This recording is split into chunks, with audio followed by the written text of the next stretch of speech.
What's up, everyone?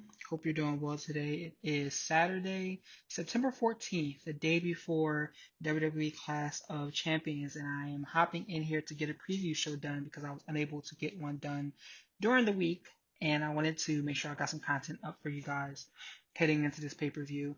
But as always, before we jump into that, first and foremost, let me say thank you for taking the time to listen to this content here on the MMA Ratings channel. So you can catch us on Spotify and Anchor now, along with SoundCloud and as usual on YouTube. You check us out at MMA Ratings Net on Instagram and Twitter as well to follow us across social media, and go to MMAratings.net to catch us on to catch the website there where you can rate the fights and let us know what you thought of upcoming MMA contests and the events that have just recently passed.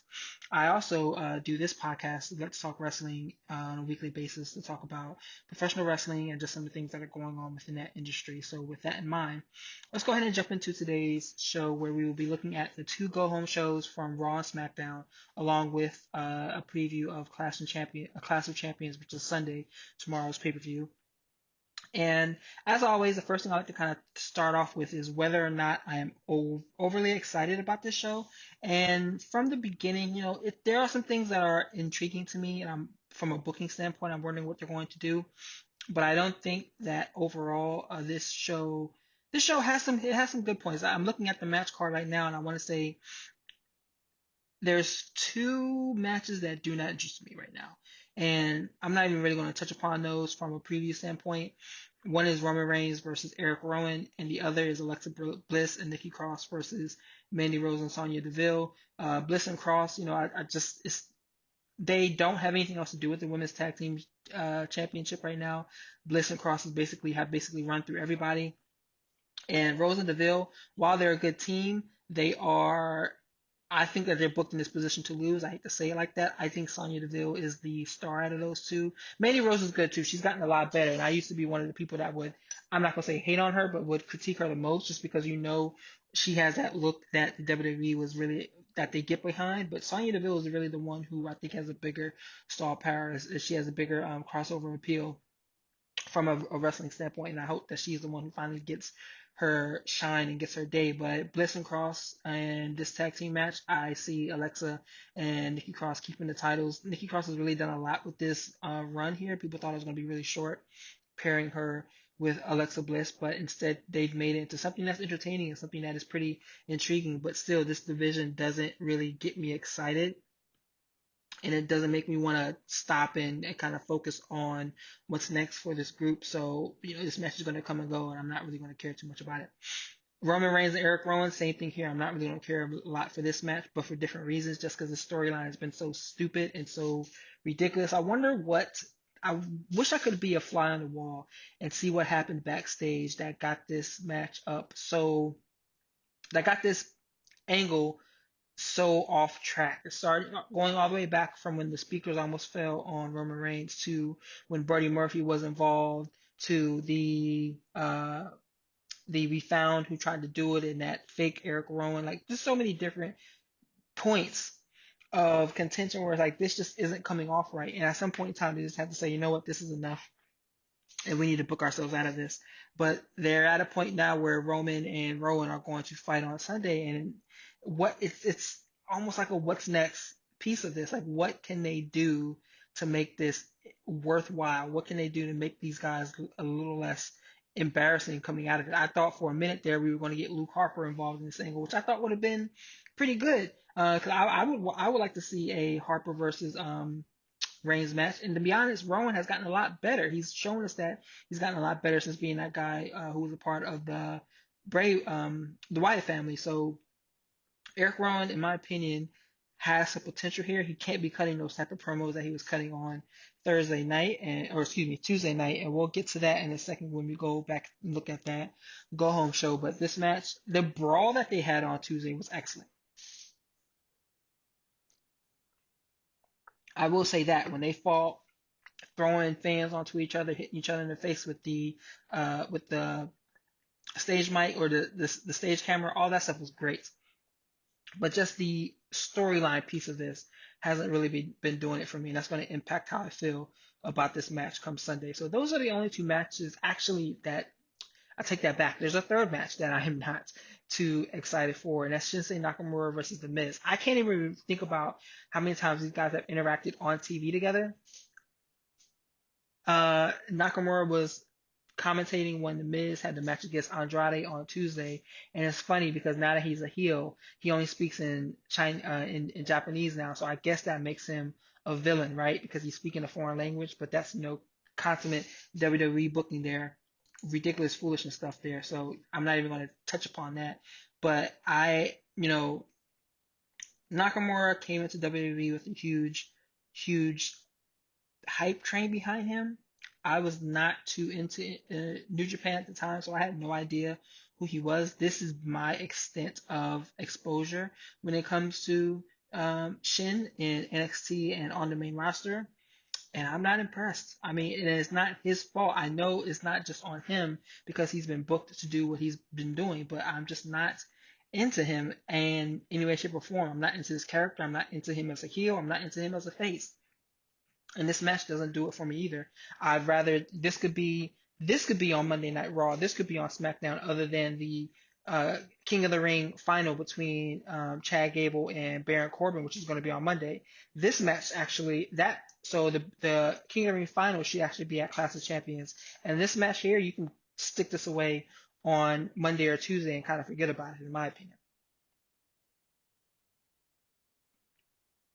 But let's talk about the rest of the card because there's a lot to really break out here. And I want to start with the two women's matches where we have Bayley versus Charlotte Flair and what I think should be the main event of the evening, Becky Lynch versus Sasha Banks. Bayley versus Sasha, and looking at the way these two matches are paired off against each other, I have a feeling that Bayley and Banks are going to walk out of Clash of Champions as both champions, because it would be a huge mistake to put these two women in the position that they've been in the last 3 weeks as the focal point of the women's divisions. I mean, you have Bayley do a heel turn, but they already pinned her on last Monday. But you have Bayley do a heel turn, you have Sasha Banks come back, and you have her heel turn, and you don't put any heat on these two women. If they both lose on Sunday, it proves the point why Banks walked away the first time. What are they doing with these women, and what are they doing that they're heating them up and cooling them off so quickly? And there's always these two that come into this situation here. Yes, Bayley has. What's interesting now is the little intricacies, the little pieces of what's the word awkwardness that were around Bayley when she was trying so hard to be a face that people loved.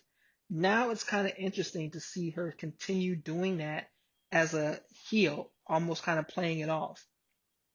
Because if you look at what she was doing with the promo, I want to say it was this past Tuesday, and the video package they put together with it, where she's talking about being a role model, talking about being a hero to children, and the video image as she's saying that is her beating Charlotte in the back with the chair. It's such an interesting dichotomy between the two, and she's doing it with a smile on her face.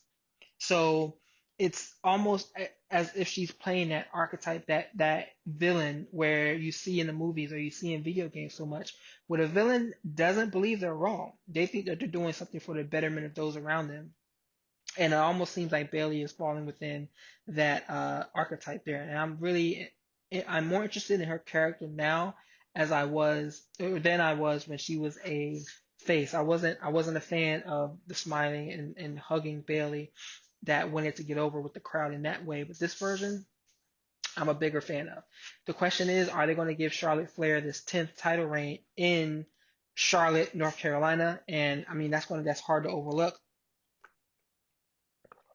I would not be surprised if they did so. The only thing I could see is a flip where Charlotte wins the belt, Sasha wins the title, and they begin feuding. But that downplays the entire women's divisions, because now you have once again a situation where you have both women, both titles being in one feud, and it cuts across the entire both shows, really kind of limiting what these women can do against each other, what they're competing for. So nobody wants to see that. But I would not be surprised if that is the direction that they choose to go in after Sunday. So we have that, and then we have the match between Lynch and Sasha Banks. And I don't care what anyone says. Looking at this show, looking at the way these things have been built over the last few weeks, there isn't a bigger storyline in WWE right now other than Sasha Banks' return and her heel turn and her facing Becky Lynch.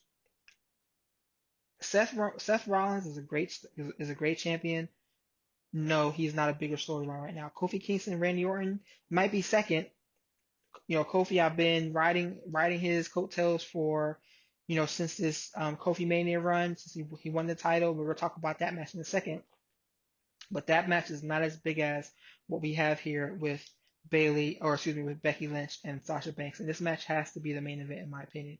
And on top of that, you have to have Sasha Banks go over. We can't walk out of Sunday with her taking another loss on another pay-per-view in a title match. Because if you look at the roster right now, she is the biggest women's star from a crossover opportunity, in my opinion. If you look at such social media metrics, look at her follower base, look at her engagement base there. If you look at her across Google Trends, you look at her Google search results, she's the biggest star. She's the biggest interest point for a lot of people within professional wrestling, and I think that they need to capitalize upon that. But that capitalization doesn't end with putting the title on her, but it also includes keeping the title on her, which is a big issue that they have and a big struggle point that they've had for so long as well. Sasha Banks is a hot commodity. She interests women of color. She interests people of color. She interests that demographic that WWE cultivates between the white male 18 to 34. She checks all the boxes. She's great in the ring. Her mic skills have gotten better. If they let her do what she's naturally able to do and get away from those scripted promos like they've been doing, she can do all of the above. That's what makes the four horsewomen so special. They all are great at doing everything that they need to do to be stars. Some of them are better than others. Like Charlotte Flair is the epitome. She's the best of the best, but the rest of them are great in their own ways. I think that there's a big uh chasm between those four and the rest of the women's division. You may have some that bubble up there, some like a Nikki Cross who are up there. I know Alexa Bliss is trying to catch up and get up there. Sonya Deville is trying to catch up and get up, but there's so much of a divide between those four and the rest of the main roster. Notice I'm saying main roster women that it's huge. I mean, Asuka could be up there, but they don't book her in the correct way. Io Shirai could be there when she gets over there. Candice LeRae could be there. Rhea Ripley could be there at some point. Shayna Baszler can be up there at some point. Like there's opportunity for others to reach that point. But for right now, what we're looking at the main roster, the four horsewomen are the pinnacle of women's wrestling in this main roster. Looking at and Sunday is really going to prove that. In my opinion, I think this event I would bookend it actually with the women's matches: Bayley versus Charlotte Flair first, and Lynch versus Banks last. They are the two biggest stories that are going on in this organization right now, and I don't think that you can see it any other way. Then you have the Kofi Kingston New Day Randy Orton revival angle. I'm gonna hit on that one next, where the first part of that is the New Day going up against the revival for the tag team titles, and I think that has the opportunity to be a great match. I think it's going to be a great match bell to bell. It's interesting because we haven't seen Xavier Woods and Big E on television in weeks. I mean, you haven't seen Xavier Woods on TV since he had his leg broke, and I think he was gone doing some video game event stuff because like there's been some pretty big event showcases going on. So I think he was out doing that. So you have that angle where Xavier's been off television for an extended period of time. You have Big E got ganged up on after Kofi Kingston got attacked. So they've really taken them out of the picture. I do see the revival winning that title and winning the tag team titles and taking them off the New Day. I am okay with that because I think it opens up a door to a couple of different options. And the first thing I would do is keeping the WWE Championship on Kofi Kingston until the next event. The reason why is because I believe that taking the titles off of the New Day, and I've been harping about this for a while now. Two things I want to see happen. A, I would like to see Kingston get that one clean win over Randy Orton. And B, if they are going to do the split with the New Day and have them turn on each other, which I hope they don't. I mean, I don't want to see this. I do believe the best option for that is Biggie doing the split and Xavier Woods being his mouthpiece now. And I think that they can go that route by saying Kofi Kingston didn't do enough to protect them when they needed him, but they were always there for him. I believe that that's been an angle that they've been building towards for a while now, but they stopped building towards it after after WrestleMania, and I've been okay with that, and I do think that that is how they're going to A, get the title off of Kofi Kingston eventually, and B, um, separate this group away from the title picture, let whoever takes the title off of Kofi Kingston go do something else, and keep that storyline being a main draw on SmackDown, especially when they move over to Fox. But in my opinion, I do believe that Kingston gets the clean pin over Orton on Sunday, but I do think that the New Day will lose the tag team titles to the Revival. Let's see what's on this event. We also have the Seth Rollins, Braun Strowman angle where they're facing off against Bobby Roode and Dolph Ziggler for the tag team titles. And I haven't spoken about Roode and Ziggler as a tag team yet. I love it. I think that they're going to be excellent together. I see them winning this match on Sunday and becoming the tag team champions as they should. And having a lengthy reign there, they can be a very viable team. I mean, like, I think of them as kind of like the Bar, where Sheamus and Cesaro weren't doing much. They were always like in that upper mid card position, but they still weren't getting any type of main big push. Roode and Ziggler are in the same way. You know, Ziggler was in the title picture for a little while, but there's no one ever believed he was going to get that tag team title back, and or excuse me, he was going to get the world title back. And then you also have uh, Bobby Roode, who since coming up from NXT has just been kind of floundering. So I think that this is a good pairing to give these two something of value to do, and I think it helps. It doesn't fully build the tag team division up, but I think it helps create some more interesting options because now you have them, you have the War Raiders, you have the OC, you have Heavy Machinery, you have the Revival, you have the New Day, you have the Usos, so you have a division that's actually growing. I mean, that's the first time I've sat down and named all the tag teams that we can kind of recognize. You also have, Hawkins and Ryder. You have the B team. You have other groups in there. You have AOP who's still off of TV. You have the other two guys, the timeshare guys, the Colognes. So you have the Lucha House Party. So you have options in the tag team division now, and it's interesting to see this team be the one that's elevated to the top. But I do think that they can take those titles off of Rollins and Strowman. And looking at this storyline, they should, because Strowman should be focused more on that Universal title and that match that he has with Rollins the same night, in my opinion. I don't want to see a situation where Braun turns heel again, because, I mean, they've cooled him off so much that I think he's at a point where he'll never get that heat back. But that doesn't mean that they should continue to damage his character. And another heel turn right now, I think, would be damaging to his character. So that he, I think that they lose the tag team titles, and Rollins keeps the Universal Championship by pinning Strowman later on in the evening. I just don't think that they're going to be able to pull that off, and it doesn't make sense to even book them into that situation to pull both off. I think that the tag team match is going to start to show as well too. The only other match is the Drew Gulak versus Humberto and Lince Dorado for the Cruiserweight title. That's obviously going to be on the pre-show.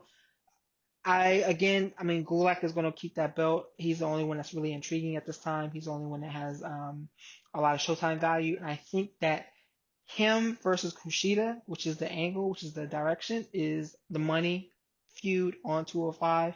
because we know Kushida can go. I mean, he's one of the best junior heavyweights in the industry today. He's one of my favorite wrestlers. So I'm looking forward to that feud.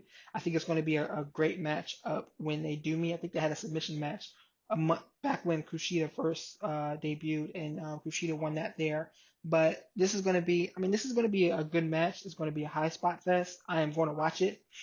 I was going to say Dorado is another guy who interests me as well because he's of Puerto Rican descent, just like I am, and he's also from the same area in New Jersey I lived in, Camden, New Jersey. He's a little bit younger than me though, so we weren't there at the same time. But he is someone he's someone that kind of caught my attention, and I am looking forward to seeing what he does in this title picture here. I'm hoping that he gets a match against Rey Mysterio just like Grand Metalik did recently. I think that will blow the house down. And we're going to talk about that match as well too. But let's move from the Clash of Champions preview over to the go home shows from this past week where we had Raw on Monday, SmackDown on Tuesday, and it was a tale of two different shows, in my opinion, because Raw was good to me. I enjoyed a lot of it, and we're gonna go over that. But SmackDown, I was like, I could have slept through this. I could have went to the gym today. I could have done so many different things that didn't involve me watching this show for 2 hours and have felt much more of a productive type of day. But we're gonna jump into that. We're gonna talk about why these go home shows were probably 180 degrees away from each other. So for Raw, I think we got Stone Cold first, where they did the contract signing, and Seth Rollins and Braun Strowman came out, did their little face off. AJ Styles came out there with the OC, did his impersonation of Stone Cold. That whole bit was led to him eating the stunner. The crowd popped huge for that, as we all knew that they would. I mean, if I was there, I would have popped huge for it too. I mean, that wasn't it, it was an okay segment. For a minute there, I thought Stone Cold was going to actually jump into the fight, like jump into the actual fighting and throw some hands, which would have been fan fucking tastic. He looks like he can go at any moment in time, but that wasn't the case. Hopefully, maybe one day we can see him back in there. Dude looks like he's in fantastic shape though. But that angle of him stunning AJ led to the match with Cedric Alexander, and Cedric did a lot of things that made sense here, where he ran out and just basically pounced right on AJ, trying to catch him while he was still stunned from said stunner, which is exactly how it should have went. This was a good match, back and forth. Cedric getting the win there. With that in mind, I don't think Cedric is. I didn't talk about that, but Cedric versus AJ, they're fighting for the United States title on Sunday as well, or Sunday as well. I don't think Cedric's winning that match because he won the match on Monday, but they're gonna fucking tear the house down. And I think that's gonna be a great match as well too. The War Raiders, they got some heat back by being involved with the brawl against the OC, and I think that's excellent there, because after they hit that Viking experience on Anderson, you heard the crowd kind of chanting and getting behind them once again. So I think that is pretty interesting for those two guys. They are a great team. We know what they can do. We know how fantastic they are. And it's unfortunate that WWE has kind of pissed that away from day one since they brought them up. But we're seeing we're seeing them getting their heat back, especially with them getting involved in the main event, and we'll talk about that in a second. The four horsewomen tag match. This match went 20, I think it was 22 minutes. They had two television commercial breaks. They didn't need both of those, but this match was fantastic. I loved everything that we saw here. There were some moments the crowd kind of went up and down, and I find it interesting that a lot of media members online were acting as if the crowd was hot for every moment of this match, because they weren't. But they were hot for, I'll probably say, like 80% of it, 75 to 80% of it, and everything about, like, they went out there. There were some few minor blown spots, but I love this match from start to finish. I wished it was the main event. I was hoping it was going to be the main event, but now I see that they wanted to close out with Stone Cold again. in that whole beer celebration. But well, they could have did it here too. But anyway, these four women went out there and they tore down the fucking house. Charlotte getting the pin on Bailey, I think that was a mistake because Bailey I mean, she just turned heel, so why did they have it in that way? But of course, you can't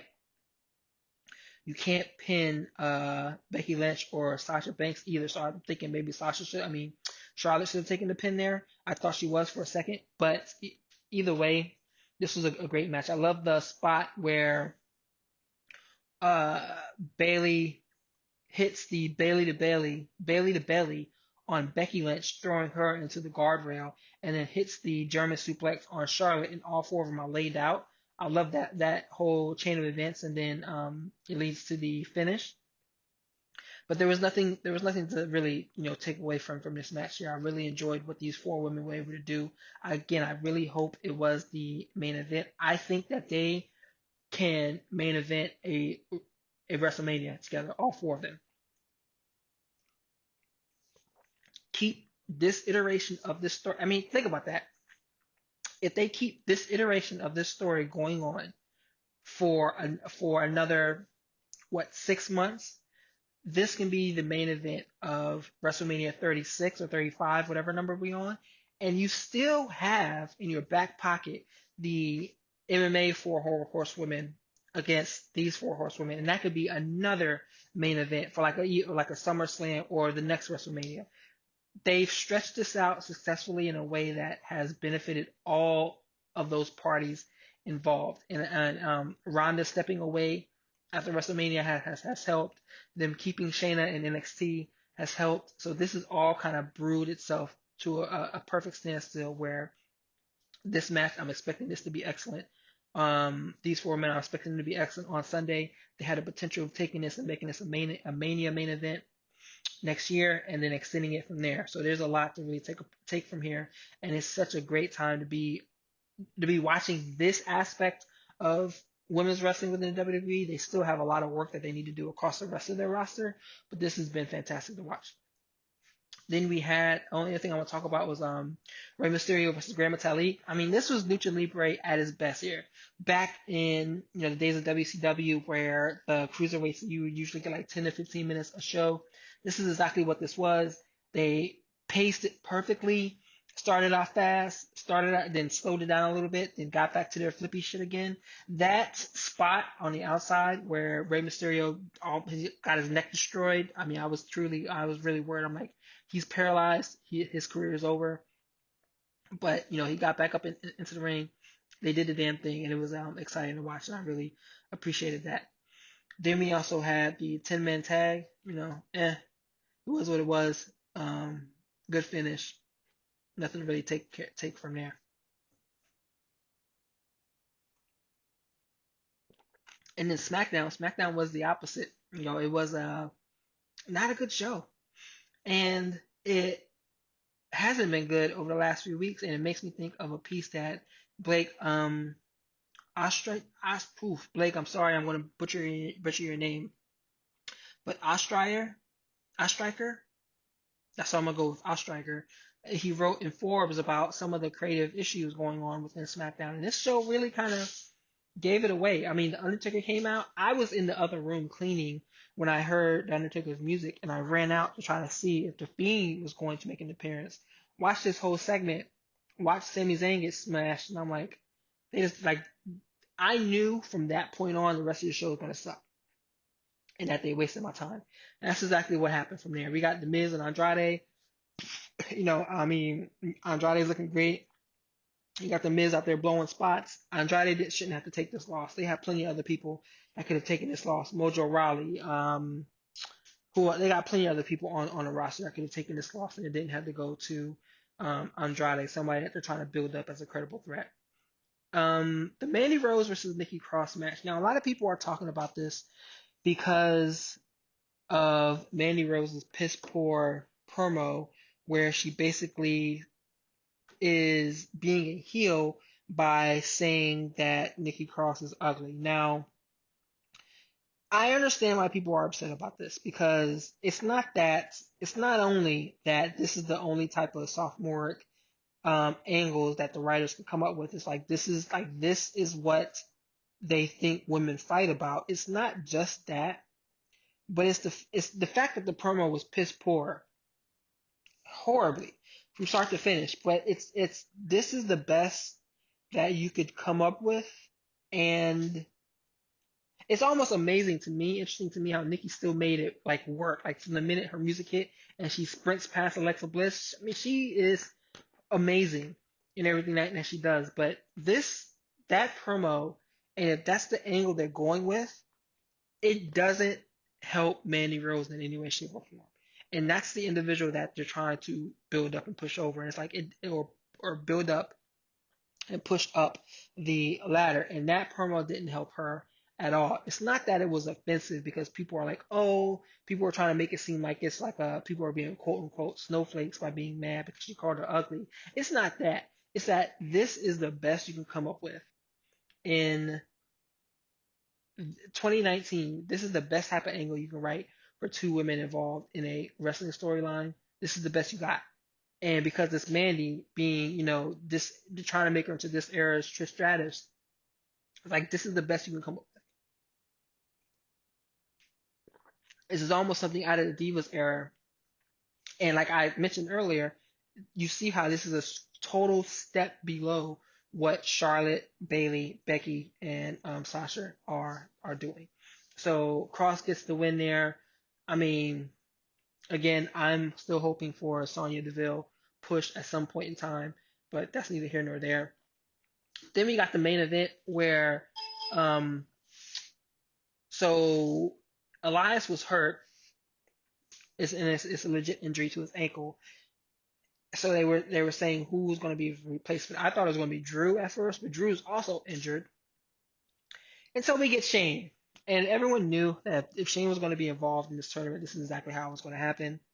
So Shane's involved, and he gets out there, and he loses to, I almost said Dan Gable. He loses to Chad Gable in a couple of seconds right out the gate. Fantastic. Then he switches it to a 2 out of 3 falls. You have Kevin Owens doing his conflicted thing the whole time, and it's a good match with Gable eventually winning via an ankle lock. It ends in the result of Shane McMahon firing The Miz. So there's a couple of different things here. So first off, with Gable, he is now facing off against Baron Corbin in the finals of the King of the Ring. I can't wait for this match. I don't think I talked about it, but the Baron Corbin match from Monday with him and Ricochet killed it, killed it. So I know Baron and Chad are going to tear it down on Monday, and I can't wait for that match. I can't wait to watch that match for sure. Then you have Shane firing KO, and he's tweeting out numerical digits to make it seem like he's heading back to NXT. I could get down with that as well too, because NXT is setting up for an area, setting itself up to be run by the undisputed era. And if you mean to tell me we may get Kevin Owens versus Adam Cole for an extended period of time, sign me the fuck up. Sign me up and shut up and take my money because I'm going to watch that all day and every day. But so while we get Shane in yet again in a main event situation, we get some good things out of this, and I am looking forward to what comes next because NXT goes live next week, so that'll be a story we'll be talking about next week as well. But those are all of my thoughts heading into Clash of Champions and looking back at this past weekend. It's a good time in wrestling. I am going to AEW's first show in DC on the 2nd. Already got a suite locked down for that. I have nothing to do today, so I might sit around, watch some more professional wrestling. But we have, as always, I want to say thank you for taking your time to listen to the content here by me, Raphael Garcia. You can catch me at rgarcia_sports. You can catch all of the MMA ratings net content at MMA Ratings Net on Instagram, MMA Ratings Net on Twitter. You can catch us there as well. And you can follow us on YouTube, subscribe to our channel there, subscribe to us on Spotify, on Anchor, SoundCloud. You can catch all of our content there. It's myself, Shawan Humes at Black Jordan Breen on Twitter, Michael Ford at MTF the third there on Twitter as well. We're always talking about whether it be video games, wrestling, MMA, boxing, sports in general, comics. I mean, we're talking about it all, so feel free to give us all a follow. But anyway, thank you all. Enjoy Clash of Champions tomorrow. Enjoy your weekend and stay safe, everybody. Have a great day.